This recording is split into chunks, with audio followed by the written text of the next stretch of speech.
The red Ferrari glided to a slow, confident stop in front of the mansion, its engine purring one last time before falling silent in the crisp December air. For a heartbeat, no one moved, as if Christmas Eve itself were holding its breath along with the crowd. Then the door opened, and a single gold heel touched the stone path, followed by the smooth spill of a red dress that seemed to carry its own light. Guests in tuxedos and glittering gowns lined the lawn like a human corridor, arms raised, phones ready, recording what they were certain would be the joke of the night. Behind Lucia, Ethan Ward's mansion blazed with wreaths and fairy lights, a towering Christmas tree glowing against a sky painted in shades of peach and fading gold. Lucia Alvarez walked forward without hurrying, letting the fabric of her dress trail behind her like a quiet flame against the perfectly cut grass. A passing breeze toyed with her hair and brought to her fragments of whispered comments, soft laughter, a disbelieving, "That's really her," an excited, "This is going to go viral." Camera flashes began to pop, but the scene did not need them. The steadiness of her posture was illumination enough. Each click was a reminder that this night had been curated as entertainment, yet somehow the script already felt wrong. Even the string quartet in the distance seemed to falter for a moment, as if the music itself were adjusting to a different story than the one planned. At the top of the marble steps, framed by gleaming columns, Ethan Ward waited with a crystal flute of champagne balanced easily in his hand and a rehearsed smile on his face. Billionaire host, golden success story. He had been the first to laugh in his office weeks earlier when someone suggested inviting the class loser to add a nostalgic twist to the holiday party. The idea had sounded deliciously cruel. Bring in the shy girl from their school days, remind everyone of the old jokes, let the cameras feast on her discomfort. Now, as he stared at the Ferrari and the woman who had stepped out of it as if she belonged in every inch of that scene, his smile tightened just a little too much. Nothing in front of him matched the memory of the quiet teenager with second-hand clothes who had once drifted along the edges of his world, invisible and expendable. Lucia climbed the final stretch of the path as though she were entering a stage she knew by heart, even if she had never been allowed to stand at its center before. The marble steps reflected the golden lights, and for a fleeting second, the glow around her resembled the fragile shine of an old dream she used to hide in a worn notebook. Guests squeezed closer to the railings, giving her space while filming every second, waiting for something to go wrong. A stumble, a misplaced word, a sign that the old hierarchy still governed the night. Instead, she simply adjusted the strap of her gown, inhaled deeply, and let the mingled scent of pine, champagne, and nervous anticipation settle around her. If there was fear inside her, it walked now beside a much older companion, the stubborn courage that had carried her through years no one in that yard had ever bothered to imagine. When she reached the top step, the hum of conversation pulled back like a tide, leaving only the distant music and the delicate clink of glasses somewhere behind them. Ethan leaned forward, ready to steer the scene the way he always did, but found himself caught in eyes that were not asking permission and not begging for acceptance.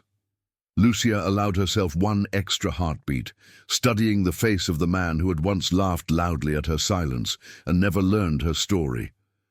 Then, with a small smile that was neither defiant nor submissive, only impossibly calm, she spoke in a steady voice that carried clearly through the winter air. "Merry Christmas, Ethan," she said, and for the briefest moment he felt that those three simple words carried an entire past he could barely remember, but that she had never, ever forgotten. For a moment after Lucia's greeting, the courtyard seemed to exist only in the narrow space between them, as if the entire party were holding its breath behind glass. Ethan's smile didn't quite slip, but it lost its easy shine, turning careful, measured, almost brittle. He lifted his glass in a polite half-toast, buying himself a second to compose whatever charming line he had planned.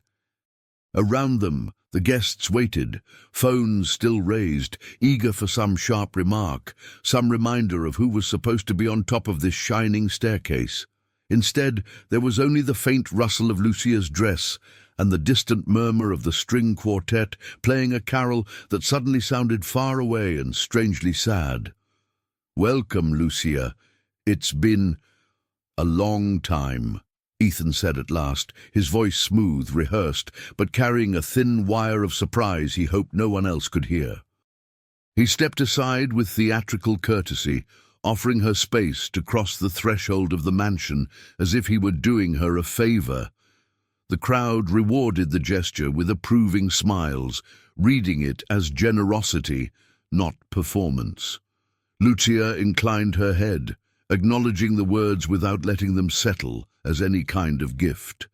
As she moved past him, she could feel the warmth of the lights on her skin, and just beneath it, the chill of an old humiliation that still knew the shape of his shadow. Inside, the air was warmer, heavier with the scent of pine, polished wood, and expensive perfume layered one over another. A chandelier scattered light over marble floors and framed paintings, turning every surface into a mirror that seemed eager to ask who did and didn't belong. Waiters slipped quietly between guests with silver trays, the soft clink of crystal creating a rhythm that almost covered the sound of whispers trailing behind Lucia's back. She walked slowly, giving herself time to observe the house that might once have appeared on her teenage vision board as an unreachable fantasy. Now that she was inside, it looked less like a dream and more like a carefully arranged display, beautiful but curiously fragile at the edges. A woman in a sequined black dress approached first, her smile bright enough to be blinding and just as artificial. "Lucia, right?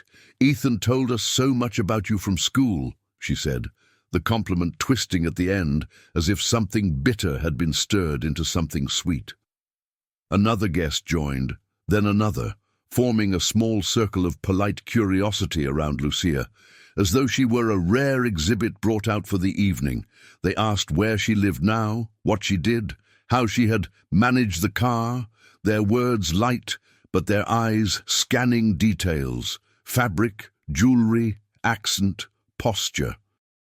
Lucia answered briefly, neither defensive nor eager, letting her voice stay soft but unshaken, while inside she measured each face against the chorus of laughter that had once followed her down high school hallways. Behind the practiced questions and brittle laughter, she could feel Ethan's gaze tracking her from across the room, like someone watching a fire he had expected to control but now wasn't sure how bright it might burn. Lucia paused near a window, the glass reflecting the tree outside, and a faint outline of her own face layered over it, older, steadier, no longer begging to be accepted into rooms like this. For a heartbeat, the noise of the party faded, leaving only her pulse and the memory of cafeteria tables and whispered insults that had never really found an answer. She rested her fingertips lightly on the windowsill, grounding herself in the cool, solid surface. And as another guest stepped toward her with a too curious smile, Lucia wondered how long she could walk through this house without letting the ghosts of who she had been speak louder than the woman she had become. The laughter in the ballroom rose and fell like a tide, and somewhere inside that sound, Lucia heard an echo she hadn't invited, but recognized instantly. It carried her back to another room, another December, where the lights were fluorescent instead of golden, and the air smelled of cleaning products instead of pine and perfume.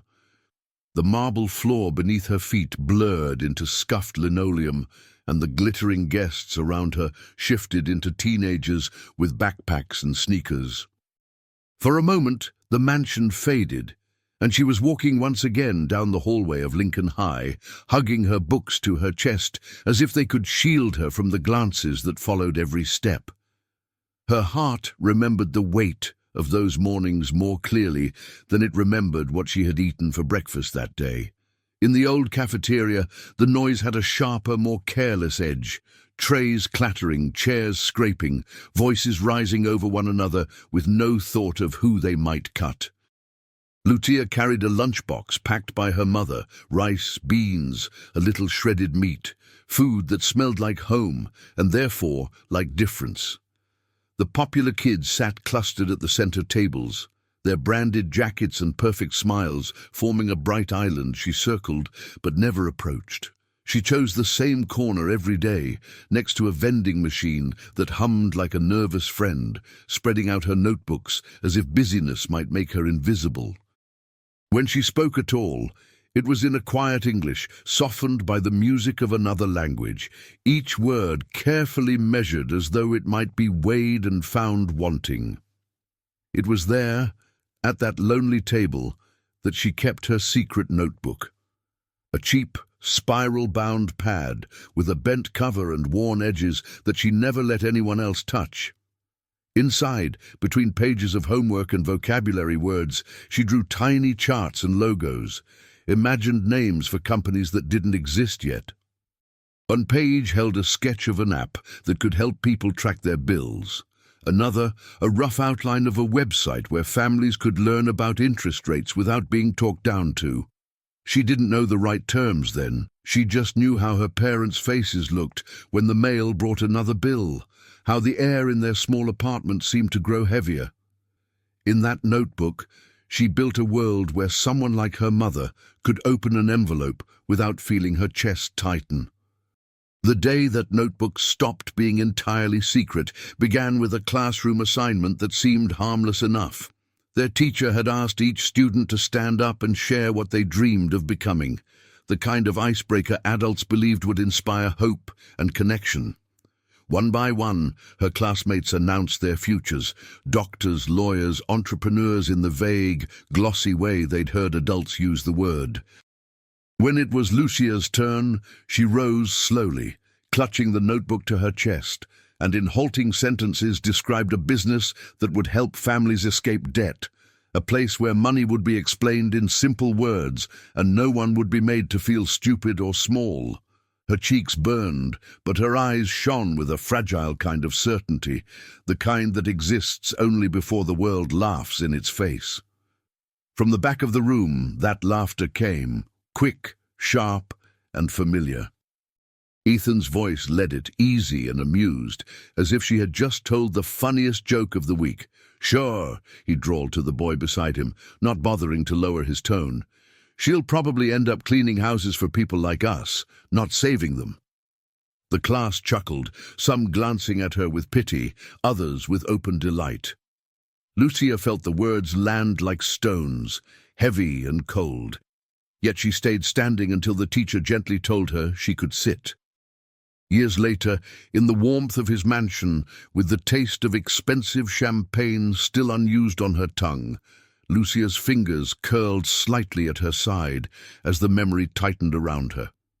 She did not realize her knuckles had gone white until she heard a nearby guest murmur her name, and she understood that the girl no one had wanted at their table had just walked into a house that once believed she'd never cross its threshold at all.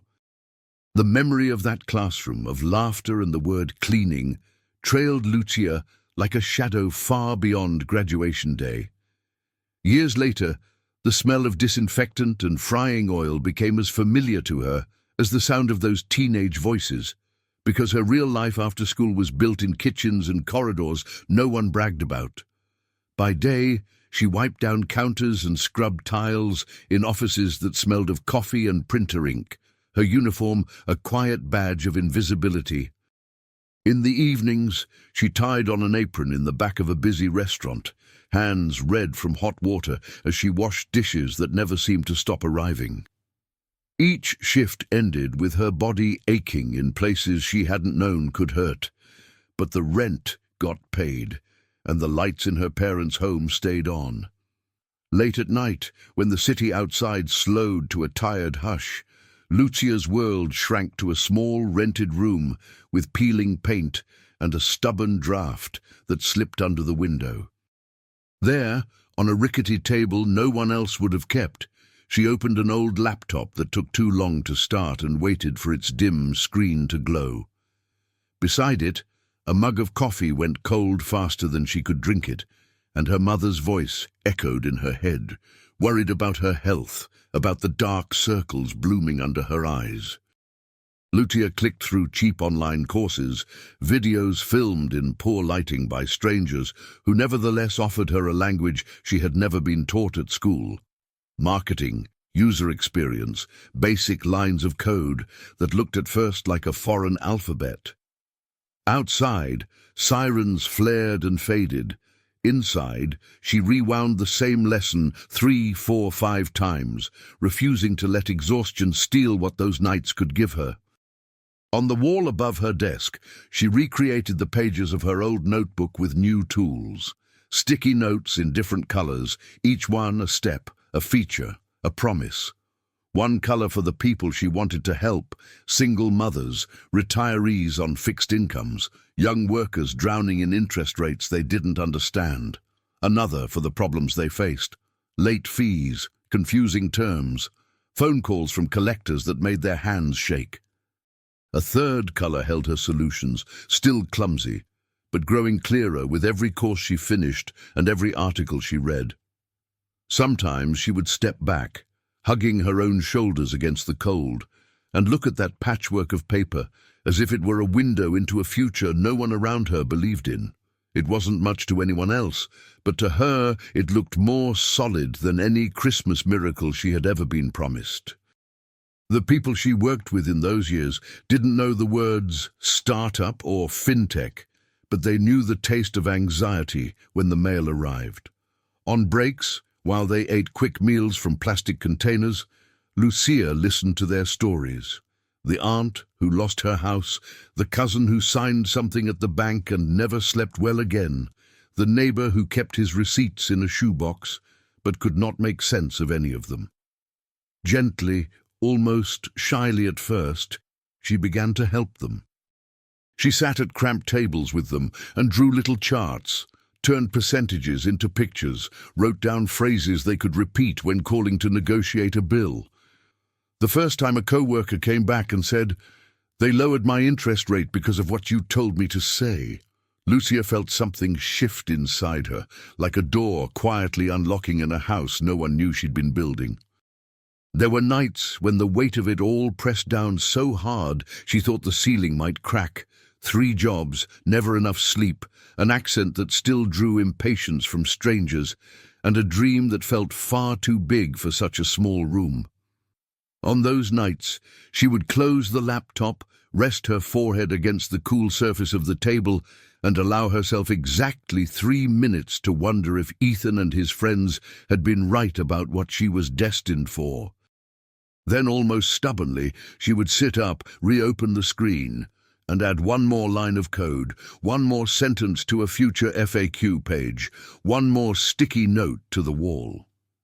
It was in those quiet, unseen battles against despair that the first real version of her platform took shape, born not from brilliance alone, but from the refusal to let other people's laughter write the ending of her story.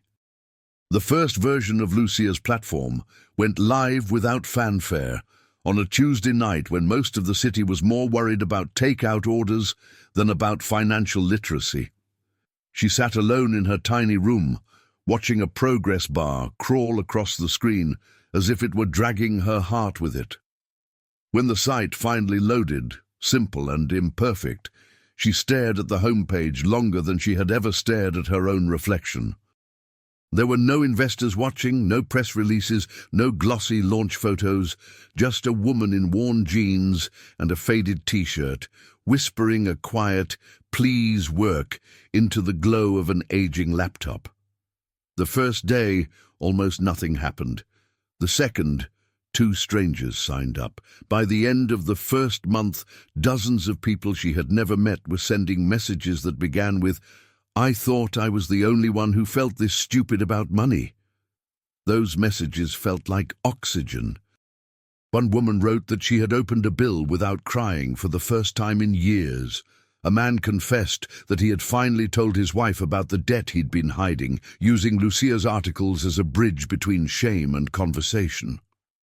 Lucia read each note with trembling hands, answering as many as she could late into the night, her replies sometimes longer than the questions. The numbers in her bank account were still painfully small, but the numbers on her dashboard, users, sessions, time spent reading, grew like seedlings pushing through hard soil. For the first time, the dream on her wall of sticky notes seemed to look back at her and nod. She was still cleaning offices at dawn and scrubbing pots at dusk, but in between, people were finding her and saying thank you. It was around this time that he appeared. Daniel Hayes, with his easy grin, perfect haircut, and a business card thicker than some of the textbooks she had once borrowed from the library. He found her through a mutual acquaintance who could not stop talking about the girl who helps people who don't even know what a credit score is. Daniel spoke in smooth, confident paragraphs about scaling and user acquisition, about turning her passion project into a real company. He called her platform beautifully positioned and her story marketable, words that made her uncomfortable and hopeful in equal measure. When he suggested partnering, he with his network and marketing skills, she with her product and vision, it sounded like the kind of help she had always been told she needed if she wanted to be taken seriously. Their first investor meeting took place in a glass-walled conference room high above the city, where the view seemed designed to make everyone inside feel important. Lucia wore her best blouse and the only pair of heels she owned, the strap slightly worn but polished carefully the night before. The men waiting for them shook her hand with distracted politeness, mispronouncing her name even after she corrected them, then turned their chairs almost imperceptibly toward Daniel. She presented the platform anyway, speaking about users who were sleeping better, families who had avoided foreclosure, the dignity that came from understanding a contract before signing it. The investors nodded along, but their questions were directed to Daniel. How would he monetize? How would he protect the brand? Did he have the experience to lead a real company? After the meeting, when they sat together in a quiet cafe, Daniel brushed aside her discomfort with a charming laugh. "Don't worry about it," he said. "You're the heart, I'm the face. It's a good combination."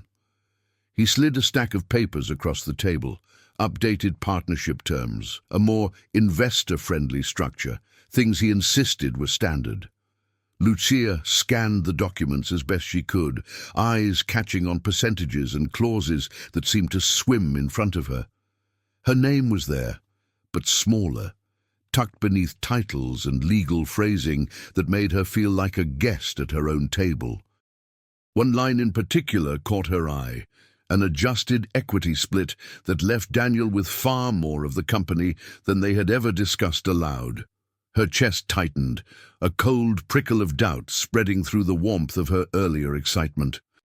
Pen in hand, sitting between everything she had built and everything she thought she still needed, Lucia hesitated, caught on the fragile edge between trusting someone who promised to open doors and walking away to stand alone in the hallway a little longer. While Lucia sat staring at a pen and a stack of contracts, on the other side of the city, Ethan Ward adjusted his cufflinks in the mirrored wall of his penthouse closet.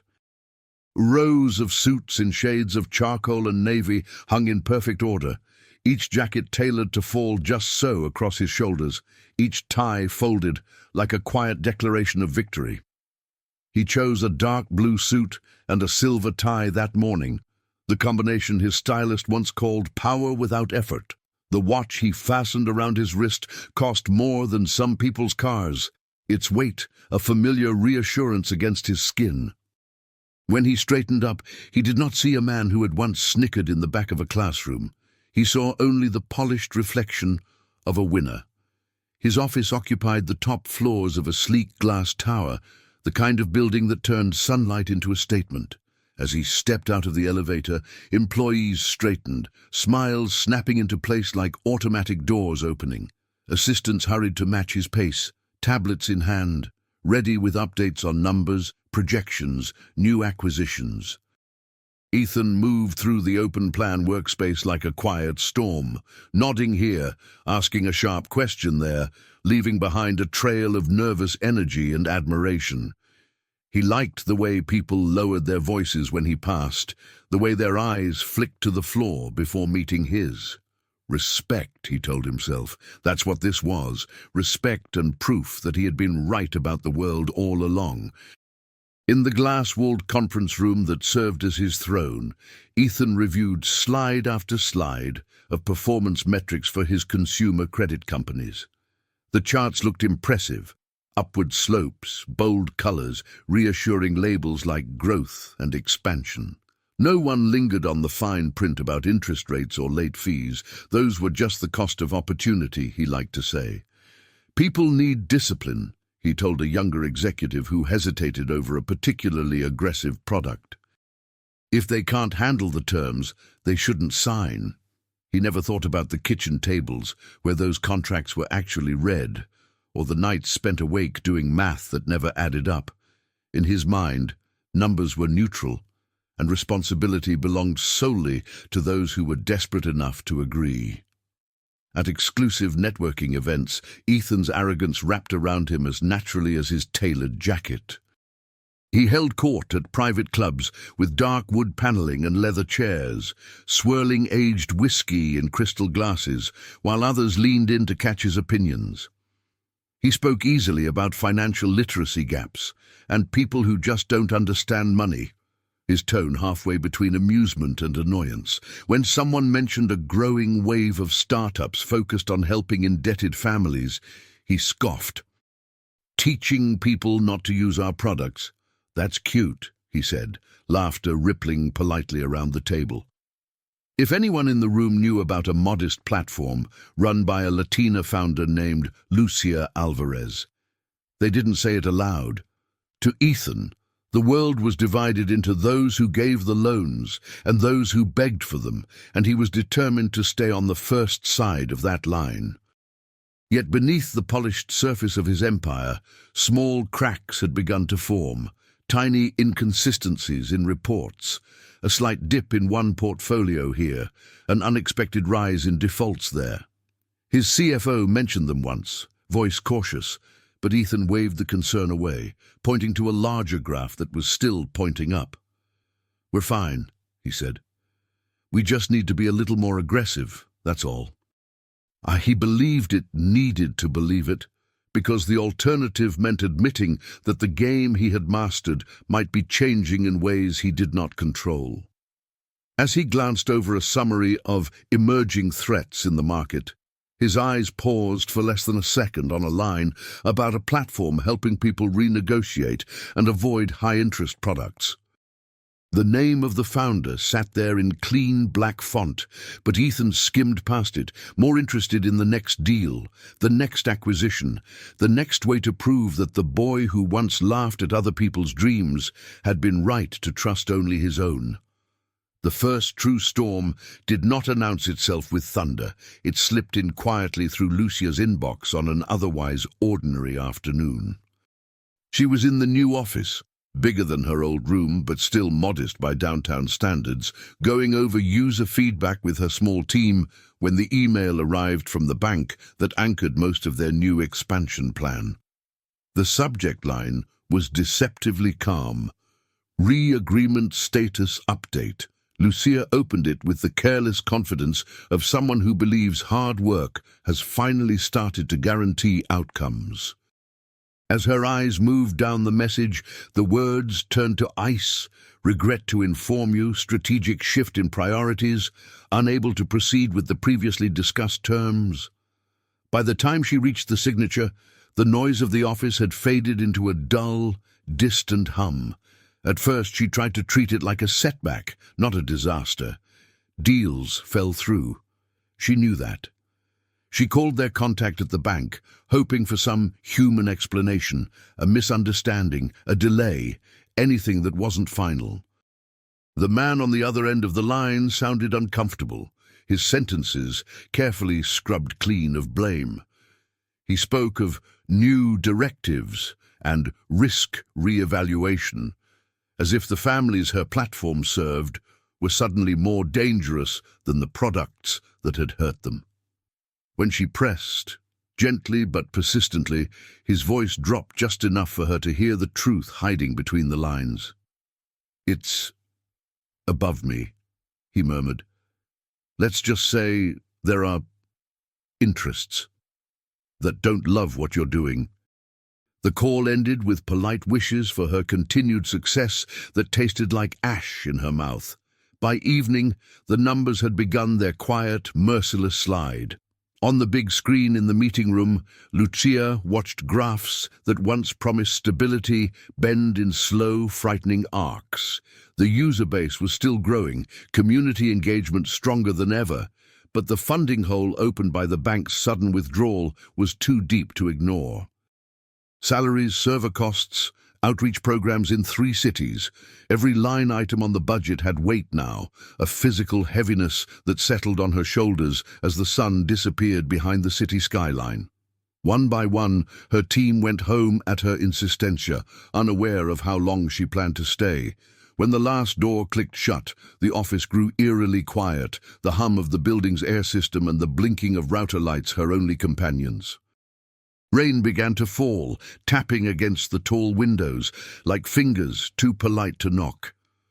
Lucia stood alone in the darkened workspace, the only real light coming from her laptop, and the scattered monitors still displaying dashboards no one else was there to read. She clicked through financial reports, loan agreements, projections, searching for levers she might pull, places she could trim without hurting the people who depended on them most. The more she stared at the numbers, the clearer an ugly pattern became. This wasn't just bad luck or coincidence. The bank that had pulled out had deep ties to several large financial institutions, all of them heavily invested in the very kinds of high-interest products her platform helped people escape. Names and logos nested inside each other like a set of expensive Russian dolls, and at the center of more than one sat a familiar signature: Ward Holdings. Just after midnight, with the office lit only by the blue glow of her screen and the ghostly reflections of raindrops on glass, a new email appeared, as if summoned by the exhaustion in her bones. The sender, Executive Office, Ward Holdings. The subject line was almost cheerful: invitation to discuss strategic opportunities. Lucia opened it slowly, each word sharpening into focus. The flattering description of her platform, the acknowledgement of her impactful work, the suggestion that they explore synergies to ensure sustainable growth. And then, at the bottom, like an afterthought and a test all at once, the line that made her grip the edge of the desk: "We would be honored to host you at Mr. Ethan Ward's annual Christmas Eve gathering to begin this important conversation." For a long time, she simply stared at the screen, feeling the past and present collide so violently in her chest that it was hard to breathe, and she realized that whatever this was, it was not just business. It was the same old laughter, now wearing an expensive suit, knocking on her door again. The invitation sat in her inbox like a small polished stone, smooth on the surface, heavy underneath.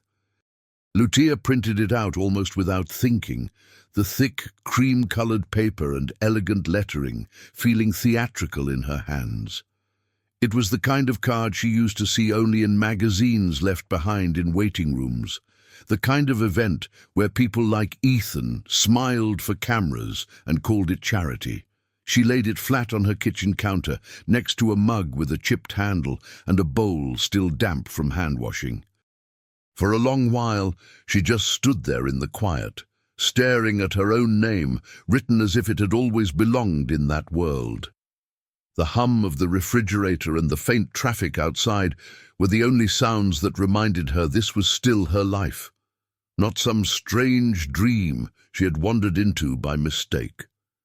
That weekend, she drove to her parents' small house on the edge of the city, where Christmas was not a performance, but a series of gentle rituals. Her mother was already rolling dough on the table, flour dusting her hands like soft snow, while her father wrestled with a string of old lights that had once again knotted themselves in the box. The living room smelled of cinnamon and laundry soap, and the television played an old holiday movie no one was really watching. Lucia said nothing about the invitation at first. She just let herself sink into the warmth of voices that had never cared what car she drove or what her company was worth. Eventually, over coffee sweetened just a little too much, she slid the card across the table, watching her parents' faces as they tried to read the fancy script. Her father squinted at Ethan's name, recognition sparking slowly in his eyes. "Is this the boy from your school?" he asked, carefully neutral, as if the wrong word might reopen a wound he could not see but had always sensed. Her mother read the phrase "strategic opportunity" aloud, as though it were something fragile that might break in her mouth. Lucia told them about the cancelled deal, the email, the party, describing it in practical terms, as if it were just another negotiation, just another room she might choose to enter. Her parents listened without interruption, hands wrapped around their cups like anchors. When she finished, her mother reached across the table and covered Lucia's fingers with her own, worn and warm. "Mija," she said softly, "just remember, you don't have to wear their shoes to walk your own road." Back in her apartment, the city lights blinking through the window like distant, impatient signals, Lucia called her advisors one by one. Some urged caution, their voices tight, worried about traps and bad faith offers, and what it meant to step into Ethan's house on his most public night of the year. Others saw opportunity, a chance to negotiate directly, to maybe salvage something from the burned bridge with the bank, to walk away with terms that could save her team and her users from the worst of the fallout. She listened to all of them, pacing barefoot across the hardwood floor, the invitation now attached to her refrigerator door with a cheap magnet shaped like a sun. Every argument sounded reasonable, every warning echoing fears she already carried. When the calls ended, the apartment felt too quiet, the printed card on the fridge door staring back at her like a question she hadn't answered yet.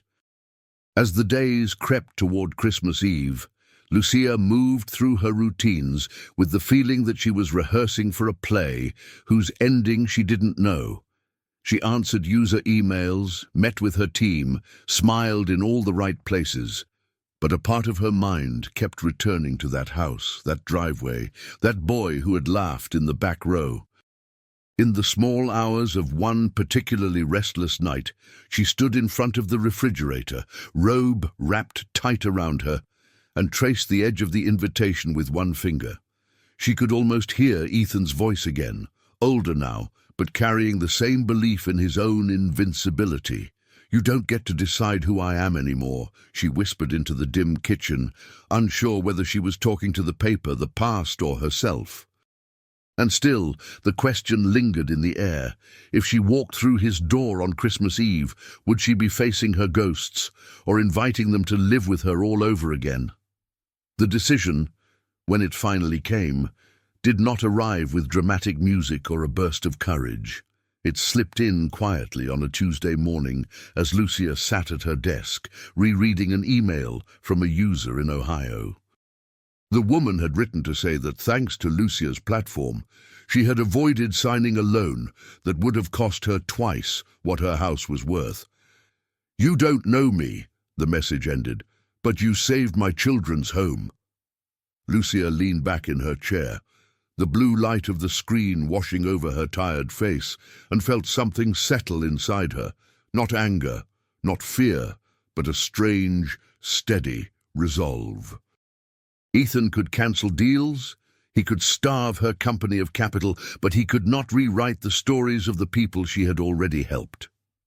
If she went to his party, she realized, it wouldn't be to prove anything to him.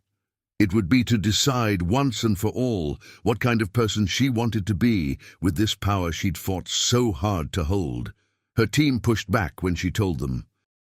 Some reacted with alarm, others with the wary calculation of people who had read too many stories about powerful men and public downfalls. In the glass-walled meeting room, with the city spreading out below them like a grid of possibilities and traps, they argued in low, urgent voices. "You don't have to stand in his house to negotiate with him," one advisor said. "He's counting on you walking into his world on his terms," another insisted. Lucia listened, hands folded, feeling the familiar tension between caution and courage tug at her ribcage. When they finished, she spoke softly. She reminded them that Ethan had already come into her world uninvited, through banks, through backroom decisions, through the quiet closing of doors she'd opened with years of labor. "Maybe," she said, "it's time I looked him in the eye instead of just fighting his shadow." The choice of the car came later, and it surprised even her. Her company's success had finally given her access to the kind of toys that lit up tabloids, luxury vehicles on loan from sponsors, invitations to exclusive showrooms, but she had rarely indulged. When a partner offered a high-end vehicle for the night, for brand image, she almost refused out of instinct. Then she saw it, a Ferrari in a shade of red so deep it looked almost unreal, like a color someone might have invented just to be seen. For a moment, she imagined how it would look pulling up to Ethan's mansion, how the rich might lean forward, phones raised, certain they understood what they were seeing. Another player in their game, flaunting wealth in the only language they respected. The thought made her smile, not because she wanted to impress them, but because she knew the truth they wouldn't see. To her, the car wasn't a trophy. It was a costume, a prop in a story she was finally choosing to direct. The dress came from a different place entirely. It was red, like the car, but not loud. The fabric flowed instead of clung, moving with her rather than announcing itself in every direction. When she tried it on in front of her full-length mirror, the woman looking back at her did not seem like a stranger, though she was far from the girl who had once hidden behind oversized sweaters and lowered eyes. Lucia traced the faint lines by her mouth, earned from years of concentration and quiet worry, and saw beneath the elegance the same steady presence that had stared down overdue bills and legal documents at a wobbly table in a freezing apartment. The heels she chose were gold and narrow, not easy to walk in, but she had learned long ago that nothing about her path was built for comfort. As she clipped them on, she thought of every time someone had spoken over her, every time her ideas had been called too idealistic, and felt no desire to shout now.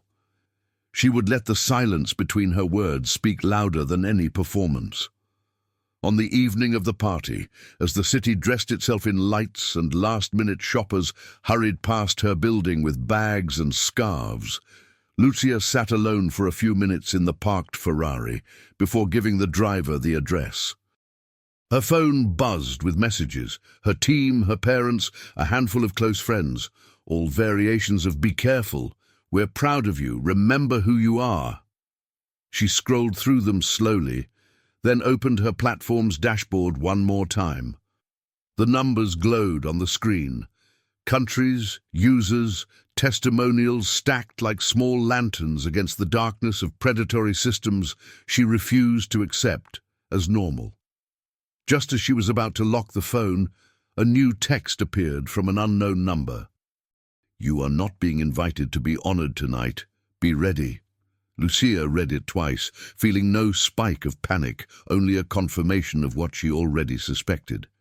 She slipped the phone into her clutch, met her own gaze in the rearview mirror, and nodded once.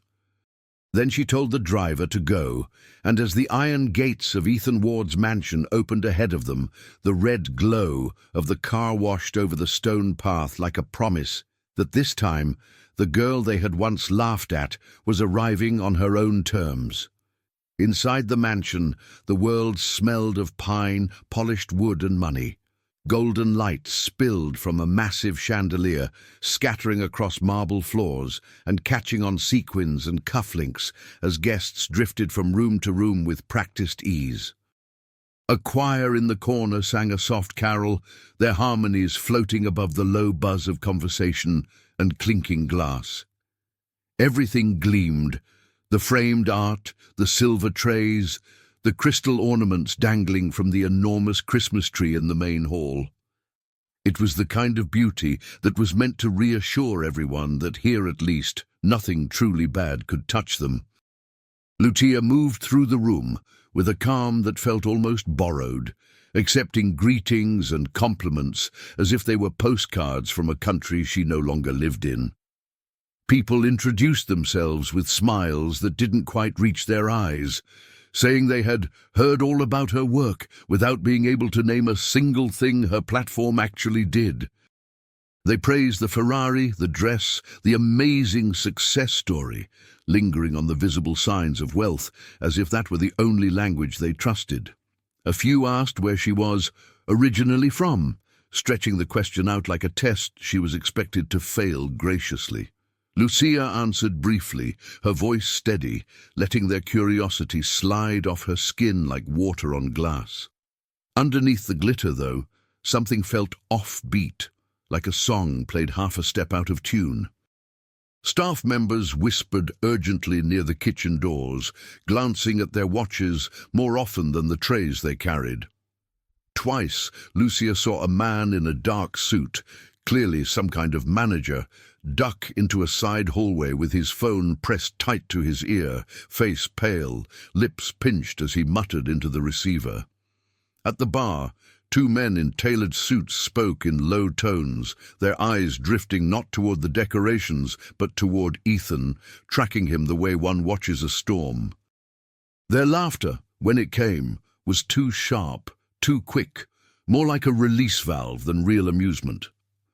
When Lucia finally crossed paths with one of Ethan's longtime partners, a man named Collins with a tan that didn't match the season, his handshake lingered a second longer than necessary. "You've built quite a movement, Ms. Alvarez," he said, the pause betraying something like grudging respect wrapped in annoyance. As they talked, his gaze kept flicking toward the far end of the room, where a group of serious-looking investors stood clustered near a doorway, their expressions tighter than the corners of their bow ties. "Markets are jittery," Collins added, almost to himself, swirling the champagne in his glass even though he hadn't taken a sip. Lucia listened, filing away every hesitation, every strained smile, feeling the edges of Ethan's invincible image begin to fray in the corners of the room. It was near the base of the great staircase, beneath a garland so heavy with ornaments it looked ready to sink, that the first crack spoke directly to her. A young man in a simple black suit, too plain to be a guest, too nervous to be fully at ease, hovered near the wall, watching her with the anxious focus of someone working up the courage to jump into cold water. When their eyes met, he straightened and crossed the distance between them, nearly spilling the tray he wasn't carrying anymore. "Ms. Alvarez?" he asked, voice just above a whisper. Up close, she could see the sheen of sweat along his hairline, the way his fingers twisted together. "Please, could I talk to you somewhere quiet? It's about Mr. Ward, and about your company. I think you need to know what's really going on." They slipped away from the noise of the party, through a narrow corridor lined with family photos no one at the party had bothered to look at. The young man led Lucia with quick, uncertain steps, glancing over his shoulder every few seconds, as if he expected someone to call him back at any moment. At the end of the hallway, he pushed open the door to a study that smelled faintly of leather and old paper. The sound of the party muffled the instant it clicked shut behind them. Bookshelves climbed the walls, filled with volumes arranged more by color than by use, and a heavy wooden desk sat in the center of the room like a stage that had forgotten its actors. On it, a crystal decanter of amber liquid caught the lamplight, casting fractured reflections across Lucia's face when she stepped closer.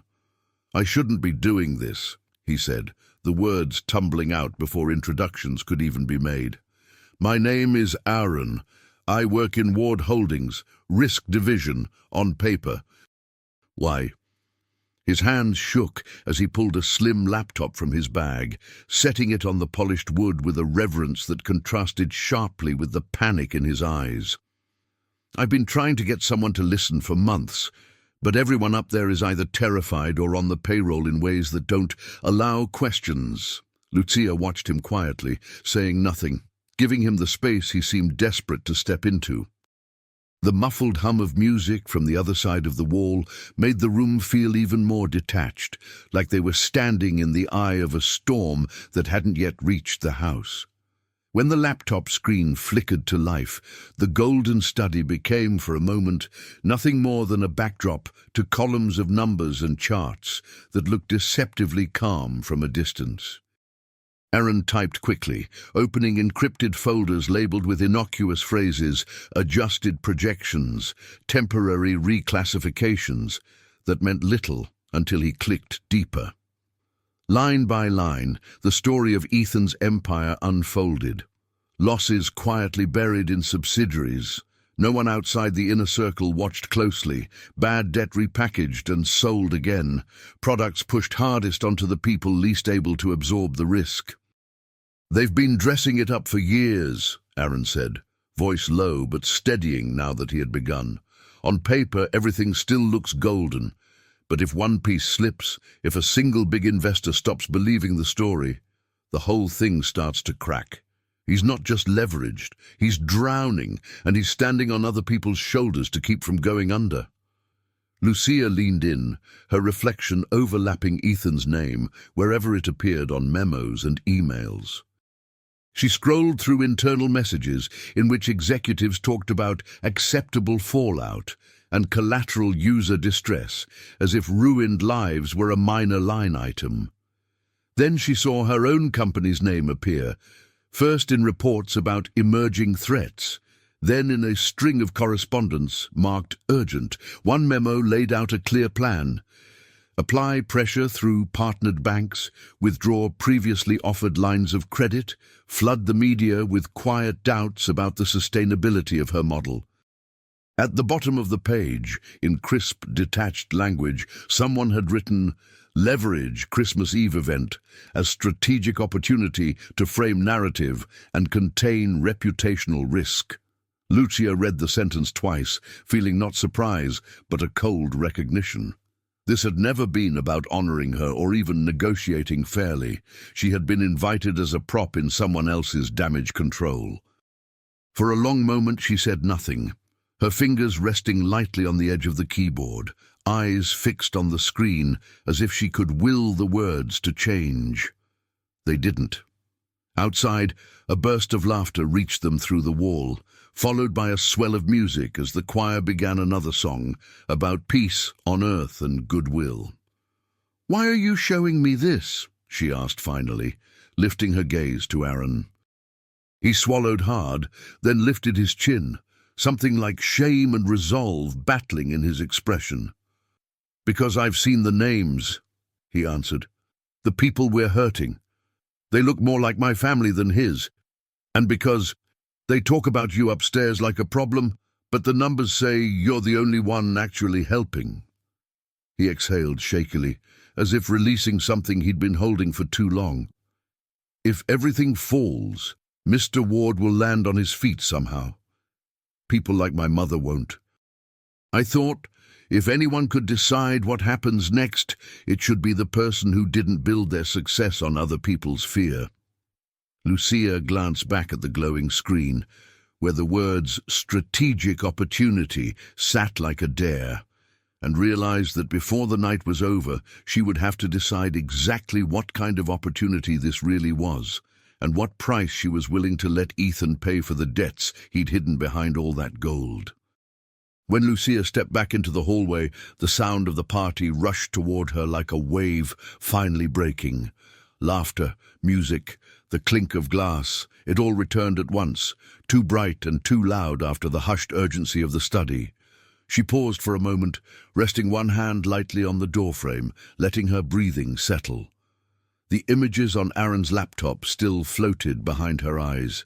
The buried losses, the callous memos, her own company's name printed in neat black letters like a target.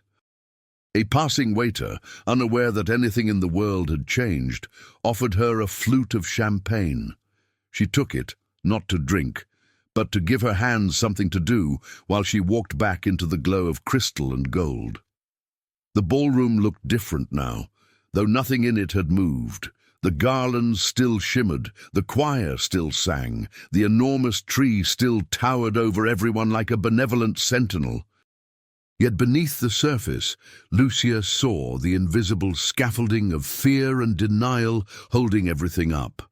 She noticed the way one investor's smile faltered when he checked his phone, the way another's laugh came a fraction too late in response to a joke.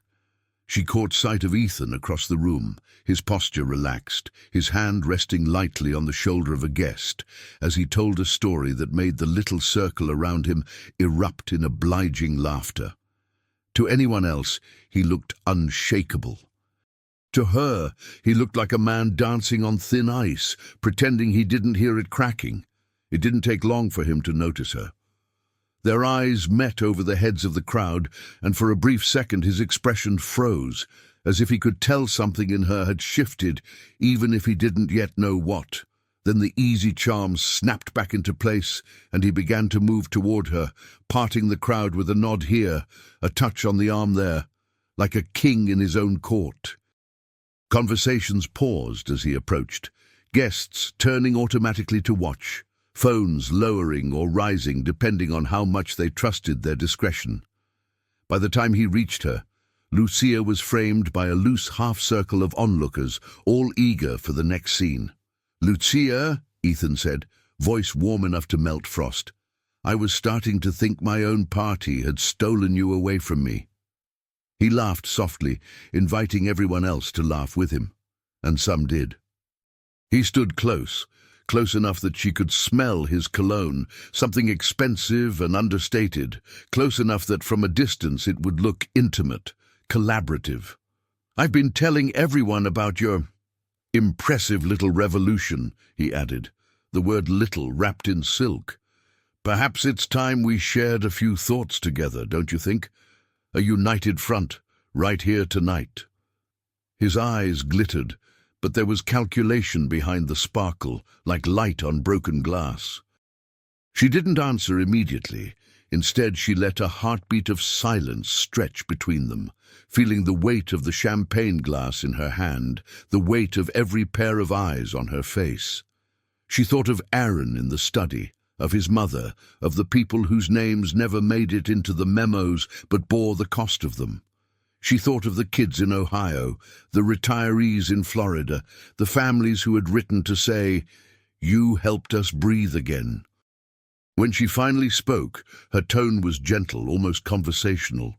"A united front," she repeated. "That depends on which way we're facing, doesn't it?" The words were mild enough to slip past most of the room, but they landed between them with a distinct, quiet weight. Ethan's smile tightened just a fraction, the barest crack in porcelain. Still, he leaned in slightly, angling his body to shield the conversation from casual eavesdroppers, while still allowing the cameras to capture the picture of two powerful people, deep in discussion. "Look," he murmured, his voice dropping into a register meant only for her. "We both know how this works. Narratives, headlines, one wrong step, and the market eats you alive. I'm offering you a chance to stand next to me when the story gets written." He lifted his glass toward the center of the room, where a small platform waited for the evening speeches. "Come up there with me. We talk about partnership, shared values, all the things people like to hear. You get stability. I get goodwill. Everyone wins." Lucia followed his gesture, her gaze lingering on the empty space where he clearly imagined them standing side by side. For an instant, she saw the scene as he did, two success stories, framed by lights and garlands, reassuring the room that the game would go on as always. Then the image shifted in her mind, and she saw something else entirely. A crowd trained to applaud whatever was handed to them, a man clinging to a script written on the backs of people who never received invitations like this. She turned back to him, her eyes calm, unhurried. Ethan's jaw flexed just once, when she didn't answer right away. He stepped closer, close enough now that no one could hear him but her. The charm dropped from his voice, replaced by a cool, steel-edged certainty he didn't bother to hide. "You wouldn't dare go against me in front of all these people," he said softly, his breath brushing her ear, the words more threat than observation. "Not here, not tonight, not when you know how easily I could make things difficult for you." Lucia held his gaze, seeing in it not just arrogance, but exhaustion, and a flicker of fear he didn't yet know how to name. The choir swelled behind them, singing of joy and peace as the room waited for their next move. And in that suspended moment, with Ethan's challenge hanging in the air between crystal and candlelight, Lucia felt the whole night tilt toward a choice that would not only decide his fate, but reveal finally who she had chosen to become. Ethan didn't wait for an answer. He straightened, the mask of charm sliding neatly back over his features, and raised his glass with a small gesture that signaled the band to soften and the crowd to turn. Conversations tapered off as the lights shifted almost imperceptibly toward the center of the room, where a low platform waited beneath a cascade of golden ornaments. "Ladies and gentlemen," he called out, his voice confident and practiced, "if I could borrow your attention for just a moment." The room responded like it always did, heads turning, bodies angling toward him, cameras rising in unison. Without looking back at her, he extended a hand in Lucia's direction, as if it were already a foregone conclusion that she would follow where he led. For a heartbeat, she stayed where she was, watching his back as he mounted the steps to the small stage. The distance between them was only a few feet of polished floor, but it felt like the stretch between two different lives. She thought of the girl in high school who had once frozen in place when called to the front of a classroom, her ears roaring with the sound of other people's laughter. She thought of the woman in the cramped apartment, adding one more line of code at 3 in the morning because she had no safety net except her own stubborn will. And she thought, finally, of the users whose names she didn't know, but whose stories she carried like small, flickering candles in her chest. Slowly, she set her untouched champagne flute on a nearby table and stepped forward, not because Ethan's hand had invited her, but because her own feet had decided. "Tonight," Ethan was saying, his tone smooth as the marble beneath his shoes, "we have the privilege of welcoming someone whose journey has been remarkable." He gestured toward her as she approached, turning his body just enough to give the cameras a perfect angle of the two of them together. "A true modern success story, and someone we at Ward Holdings are very interested in collaborating with." The word collaborating slid out like oil, meant to calm, to reassure. Applause swelled around them, a warm, hollow sound that seemed to fill the room without touching anything that mattered. Lucia stepped up onto the platform, the lights washing over her like a second, harsher daylight. For a moment, she could see herself reflected in the dark eyes of the audience, some curious, some envious, some quietly skeptical. Ethan turned to her with a benevolent smile and offered her the microphone, his fingers brushing hers in a gesture that looked paternal, almost generous. Up close, she could see the tiniest tremor at the corner of his mouth, the faint tension in his jaw that betrayed how much he needed this scene to go exactly as he had planned. "Lucia," he said, his voice amplified now, ringing through the hall, "why don't you tell our friends here a little about your vision and about the future we might build together?" The last word lingered, drawing a polite murmur from the crowd. Lucia took the microphone, feeling its weight in her hand, the cable coiled at her feet like a line she could still refuse to cross. For a heartbeat, every instinct from her past shouted at her to play along, to smile, to say something safe and small and grateful. Instead, when she finally spoke, her voice was soft, not the roar of a rebellion, but the steady tone of someone telling the truth in a room that had forgotten how to hear it. "When I was 16, she began, I used to eat lunch alone at a table no one wanted, with a notebook I never let anyone see." A ripple of surprise moved through the crowd. This was not the opening they had expected. "In that notebook, I drew ideas for a company that would help people like my parents, people who signed things they didn't fully understand, people who felt stupid for asking questions about money." She did not look at Ethan, though she could feel him beside her, rigid as a statue. "I built my platform for them. For the families who think debt is a life sentence. For the ones who believe the people in houses like this will never see them as anything but numbers on a page." The room grew quieter with each sentence, the glittering decorations fading into background as words pulled focus away from the ornamented surface. She paused, letting the silence settle, then continued, her gaze moving slowly across the sea of faces. "Tonight, I was told there might be an opportunity to stand on a united front," she said. "But unity without honesty isn't partnership. It's a performance." A few people shifted uncomfortably. Somewhere a glass clinked against a table too quickly.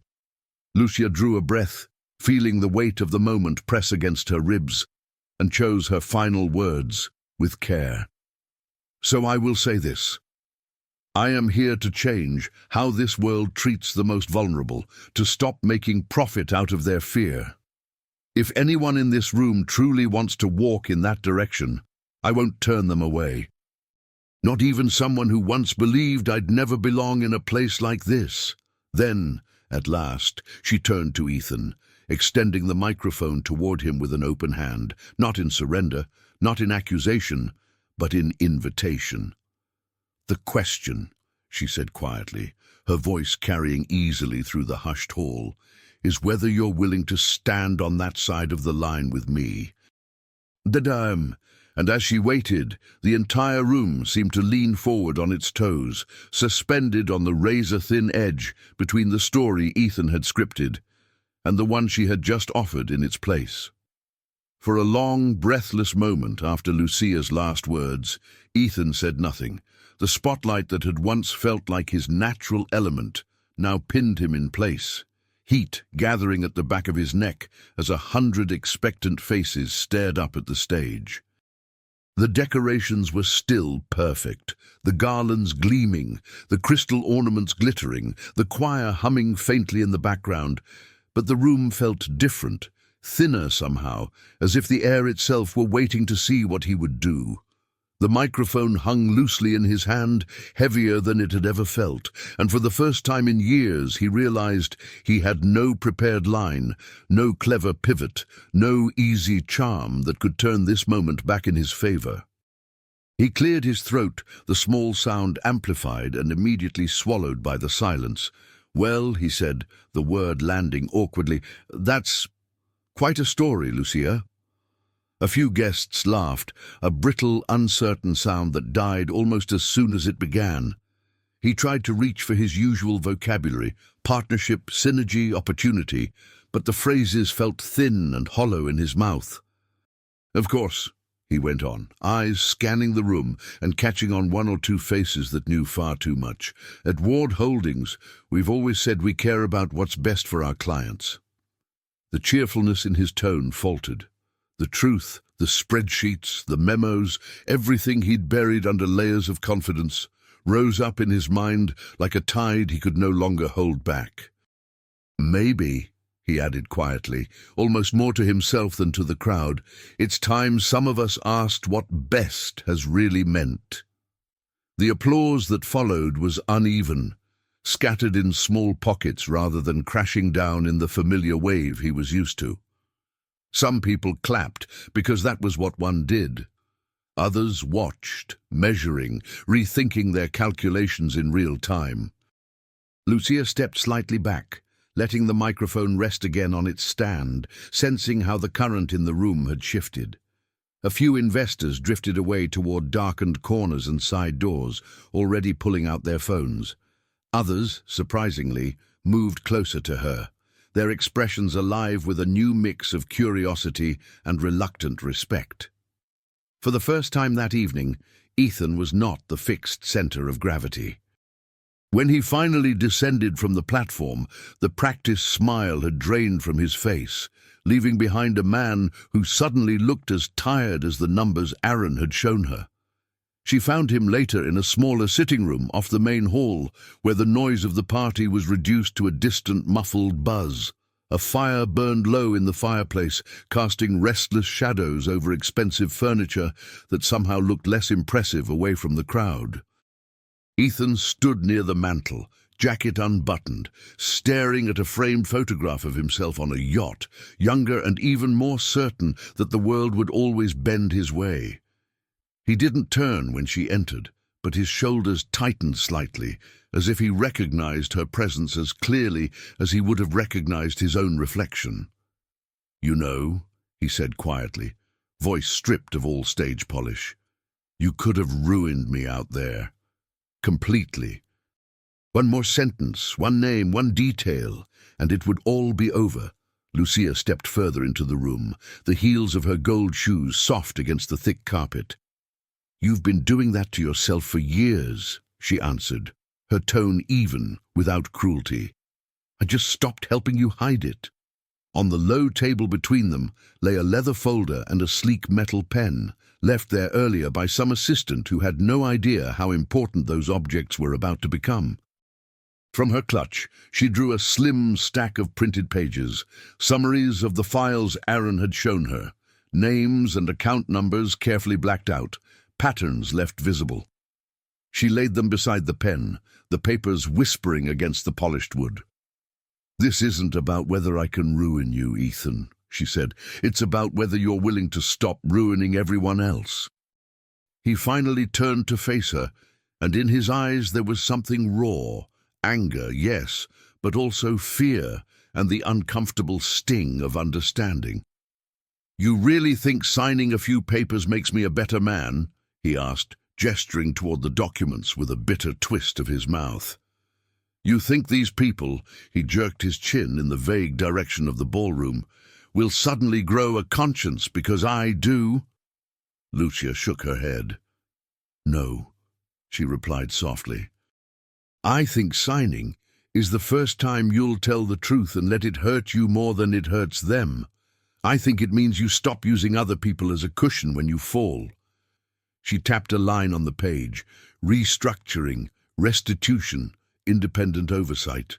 You step back, you pay back, you let the damage be seen in daylight instead of burying it in footnotes.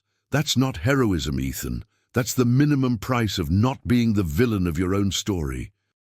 For a moment, he looked past her, toward the door, toward the muffled laughter and clinking glasses on the other side of the wall.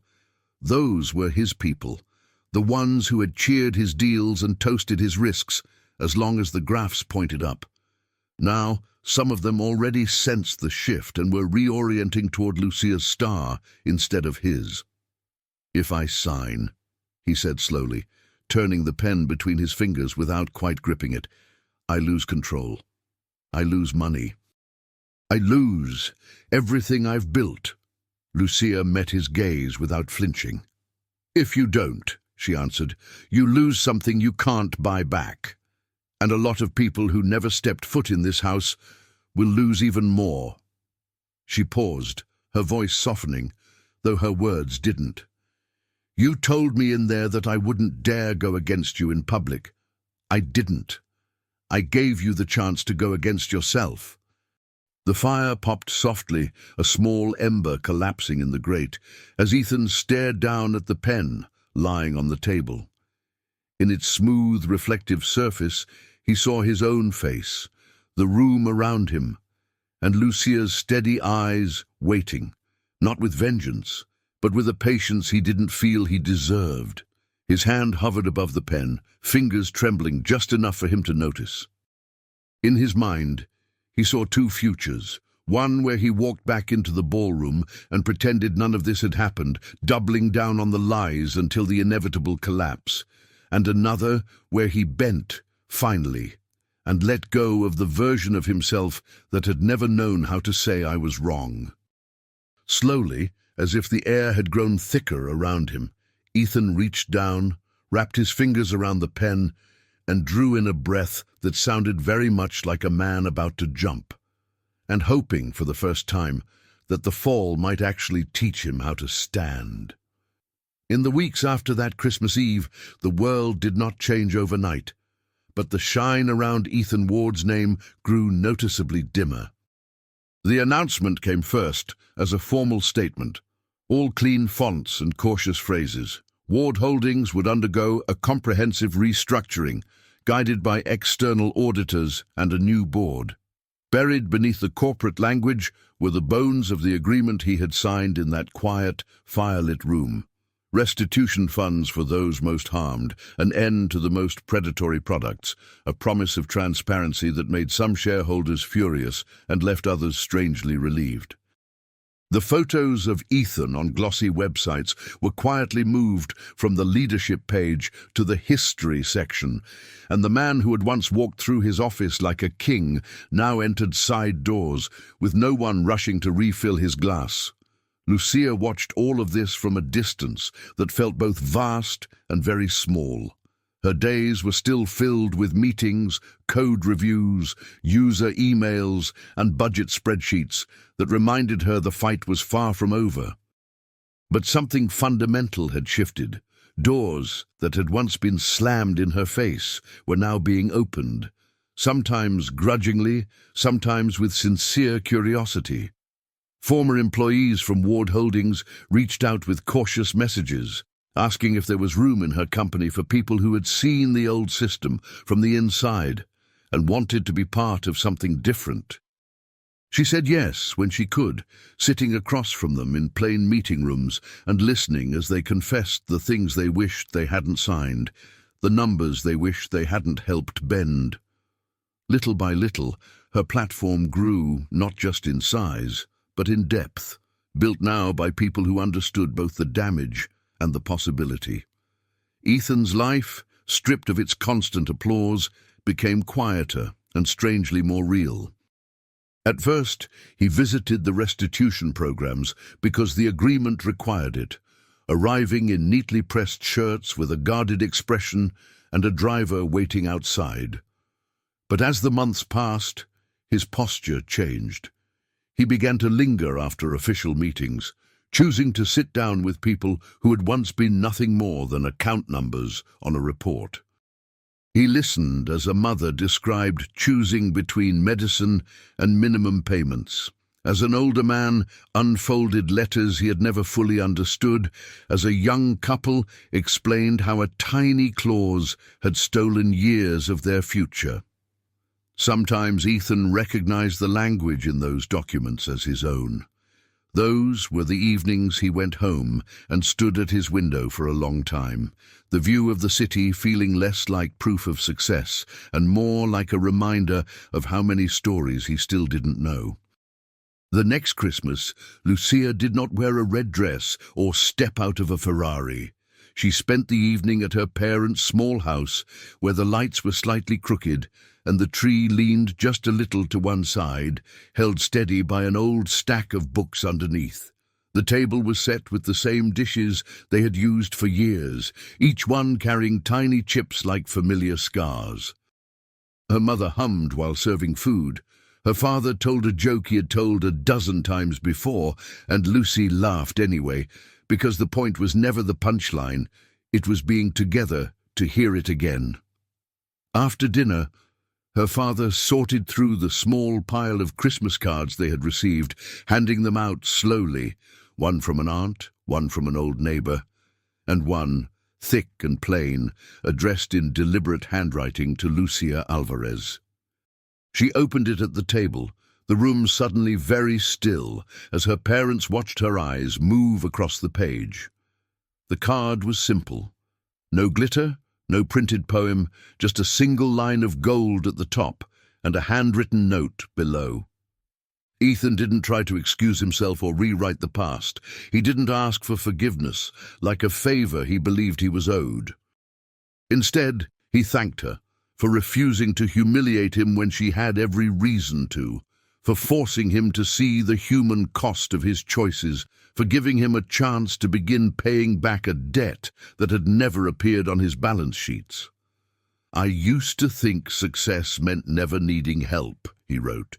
"Now I am learning that accepting mercy and trying to pass it on may be the only honest success I have left." When she finished reading, Lucia closed the card carefully, her fingers resting on it for a quiet second before she smiled and tucked it back into the envelope. Later that night, alone in her apartment, she opened her laptop one last time. The platform's dashboard glowed in the dim light, not just numbers, but lives, messages from people who had negotiated better terms, walked away from dangerous loans, or finally understood the fine print that had frightened them for years. Each small victory looked nothing like the grand parties of the wealthy, but they shone with a softer, stubborn light that felt far more lasting. She scrolled through their words, feeling gratitude settle over her like a warm blanket. Not gratitude for cars or headlines, but for the quiet privilege of being allowed to stand beside strangers in the hardest moments of their financial fear. Outside her window, distant Christmas lights flickered on neighboring balconies, ordinary and beautiful. She closed the laptop and stood at the glass, her reflection blending with the city's glow. Somewhere out there, she knew, were people like the girl she once was, sitting at a lonely table, clutching a notebook, wondering if they would ever be more than the names others had given them. Somewhere out there was also a man learning, slowly and painfully, to live without the armor of arrogance. The world was still unfair, still unkind in 1,000 ways, but tonight she could feel it tipping, however slightly, towards something better. Not because someone had been crushed, but because someone had chosen, not perfectly, not completely, but truly, to change. And that, she realized, was the real gift of this strange, unexpected Christmas. The proof that power, when surrendered instead of hoarded, could become a bridge instead of a weapon. If this story touched your heart, take a moment to write a comment below, subscribe to the channel so you don't miss the next story, and click on the video appearing on your screen now to watch another tale of kindness and redemption.